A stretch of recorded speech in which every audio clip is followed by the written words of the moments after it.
Están otra vez con ustedes, les agradezco las adhesiones y nuestra demora se debía a que mi colaborador en esto, que es el esposo de mi nieta mayor, el ingeniero Ramiro Pombo, había tenido una pequeña quebranto de salud, una gripe simplemente, cosa de estos días, y él es el que primero fue el autor de la idea, ¿no? Él tuvo la idea de que se hicieran estas entregas y él es el que maneja técnicamente todo el programa.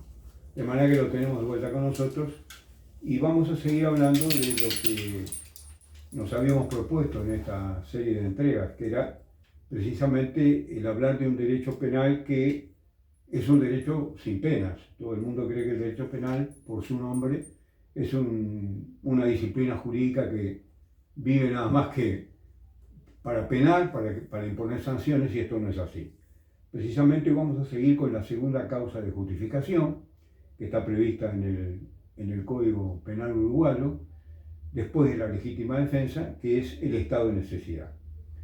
El estado de necesidad, artículo 27, dice así: está exento de responsabilidad el que, para defender su vida, su integridad física, su libertad, su honra o su patrimonio, ataca alguno de estos derechos en los demás, con tal que el mal causado sea igual o menor que el que tratare de evitar, que éste no haya sido provocado por su conducta y que revista el doble carácter de inminente e inevitable. Cuando el daño causado fuere patrimonial y tuviere por objeto prevenir un daño de la misma naturaleza, el mal causado debe necesariamente ser menor. Y finalmente, el último inciso dice que este artículo 27, ¿verdad?, no se aplica al que tuviere jurídicamente el deber de afrontar el mal, ni al que intentare prevenir el mal que amenazare a terceros, salvo que estos fueran sus parientes dentro del grado establecido por el inciso 2 del artículo 26, que ya lo vimos. Bien, entonces, el estado de necesidad es, para decirlo con pocas palabras, el peligro en que se encuentra un bien jurídico, es decir, la vida, la honra, el patrimonio de la persona, en fin, la integridad física, un bien jurídico entonces que solo puede ser evitado ese mal, violando otro bien jurídico. Es el famoso caso que se ha hablado tanto en algunas películas incluso, o en algunas historias leídas, de dos individuos náufragos que tienen un solo salvavidas. Y uno de ellos mata al otro, lo hunde, lo ahoga, para poder utilizar el único medio de vida que le queda, que es el salvavidas. No sirve para dos, sirve solo para uno, y uno de esos mata al otro para poder sobrevivir. Como ustedes ven, tiene unas diferencias enormes con la legítima defensa. En primer lugar, en la legítima defensa, como vimos ya en las dos entregas anteriores, hay un ataque y un contraataque. Es decir, alguien que ataca y el otro que se defiende. Hay una acción y hay una reacción.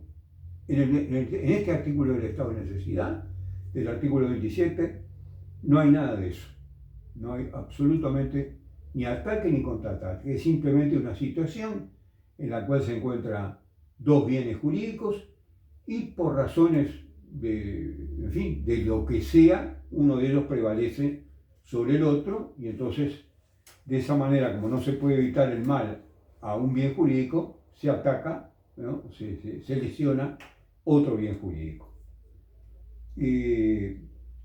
Otra de las diferencias importantes que tiene con la legítima defensa es que acá sí hay proporcionalidad. Ustedes recordarán cuando acabo de leer el artículo 27, que dice que cuando el mal causado fuere patrimonial y tuviere por objeto prevenir un daño de la misma naturaleza, el mal causado debe necesariamente ser menor. Y en el acápite está exento de responsabilidad el que, para defender su vida, su honor, su libertad, etcétera, etcétera, ataca alguno de estos derechos en los demás, con tal que el mal causado sea igual o menor que el que trate de evitar. Es decir, en los dos náufragos, la vida y la vida. Los dos se pueden morir. Uno de ellos mata al otro, ataca la vida del otro para salvar su vida. Dos bienes iguales. Otra de las diferencias importantísimas con el artículo de la legítima defensa es que acá hay una enumeración de bienes. En la legítima defensa se hablaba de el que obra en defensa de su persona o derechos en general. Había que estimarlos, había que razonar qué derechos podían ser, si podía ser la integridad física, si podía ser la propiedad. ¿Se recuerdan la legítima defensa de las casas o las dependencias de las casas, del domicilio, etcétera, etcétera, que ya lo vimos en la segunda entrega?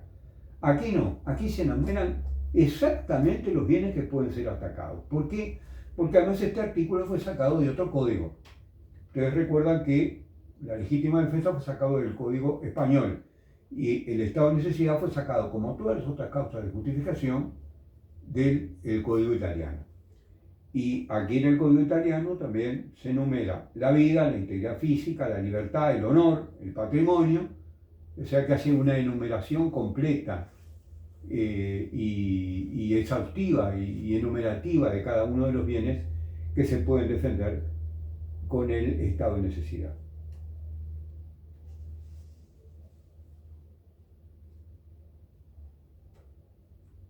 Entonces, los tres elementos que debe tener el estado de necesidad son, en primer lugar, falta de provocación del mal. No hay que provocarlo ni siquiera en forma culposa, es decir, ahora yo les voy a explicar bien esto de la forma culposa a qué se refiere, nuestro derecho penal con ello, nuestro derecho penal y todo el derecho penal del mundo, ¿no? El individuo que, vamos a volver al naufragio, el individuo que mata al otro, que sumerge al otro para ahogarlo y quedarse con un salvavidas solo y poderse salvar él, no debe de haber provocado ese naufragio ni siquiera en forma culposa, es decir, ni siquiera por negligencia. Cuando estudiemos algún otro elemento del delito, les voy a explicar la diferencia que hay entre culposa y culpabilidad. Entre culpa, lo que se llama culpa por toda la gente, la opinión pública le llama culpa, y lo que es realmente la culpa en términos técnicos para el derecho penal. Así que ese es el primer requisito. Falta de provocación del mal, ni siquiera en forma culposa, ni siquiera por negligencia haberlo provocado. Es decir, tiró un cigarrillo en un lugar, un cigarrillo encendido, el resto del cigarrillo encendido, el pucho, lo tiró en un lugar donde hay combustible y se produce un incendio y hay solamente una sola forma de salvarse y hay 2 o 3 personas adentro y el que se quiere salvar, que fue el que tiró el pucho y no lo hizo para producir el incendio, sino que lo hizo por negligencia, en una forma totalmente involuntaria, pero negligente al fin. El individuo culposo para el derecho penal, el individuo no puede matar a los otros que habla para poderse escapar él por el único medio que se pueda escapar, que puede ser una moto, un automóvil, una puerta, qué sé yo, lo que sea, ¿verdad? Falta de provocación del mal del individuo que va a utilizar el estado de necesidad para poder defender un bien. El peligro, además, segundo requisito, debe ser un peligro actual, un peligro inminente y un peligro inevitable.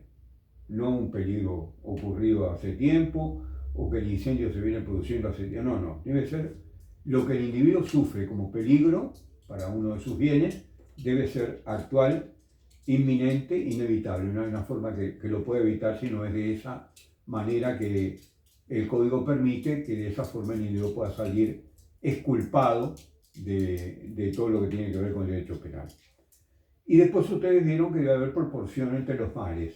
El mal que se evita y el mal que se causa debe ser igual o menor que el que trate de evitar, y cuando se trata de un bien patrimonial, es decir, cuando el daño causado fuere patrimonial y tuviera por objeto prevenir otro daño patrimonial, es decir, yo voy a destruir una determinada máquina porque le está causando un daño, por ejemplo, a otra máquina mía, es decir, voy a destruir un automóvil porque mi automóvil está en peligro, ahí el daño patrimonial que tiene por objeto prevenir un daño de la misma naturaleza, el mal causado tiene que ser menor al que al que estoy evitando con el mío. Se trata de dos bienes, simplemente dos bienes patrimoniales, que tiene que ser menor. Y finalmente, el artículo, la parte final el último requisito del estado de necesidad es que el individuo que va a afrontar este estado de necesidad, el individuo que va a utilizar el último salvavidas que queda, matando al otro, para seguir con el mismo ejemplo, no debe tener la obligación de afrontar el mal. ¿Qué quiere decir esto? Que si el individuo tiene jurídicamente el deber de hacerle frente al mal que intenta prevenir, eso no sirve como estado de necesidad. Pongan el caso de un bombero, por ejemplo. El bombero no puede decir, no, yo no entro acá porque se estaba incendiando, pero el fuego me puede quemar. O un guía alpino, por ejemplo, un individuo lo contratan para que lo dirija a otro, lo guíe por los Alpes o por los Andes, porque está haciendo una escalada, o por el Himalaya, y el individuo dice, no, acá yo abandono porque esto es muy escarpado, yo te acompañé hasta acá, pero hasta acá adelante no puedo porque quédate solo ahí. Bueno, pero yo te contraté para que me defendieras, para que me salvaras, para que me explicaras dónde voy. No, yo por ahí no me meto, metete solo y arreglate como puedas. Eso no lo puede hacer. Está previsto en el código que el que tiene la obligación jurídica de afrontar el mal no puede utilizar el estado de necesidad. Y bueno, finalmente decir que el estado de necesidad, como lo vimos, no se aplica al que tuviera jurídicamente, no se aplica solamente, no se aplica para terceros cualquiera, sino para consanguíneos en línea recta colateral hasta el segundo grado inclusive, que eran los hermanos, como yo les expliqué el otro día, los padres adoptivos y todos los que están previstos en el inciso segundo del artículo 26, que se los voy a dar de vuelta para que ustedes lo recuerden.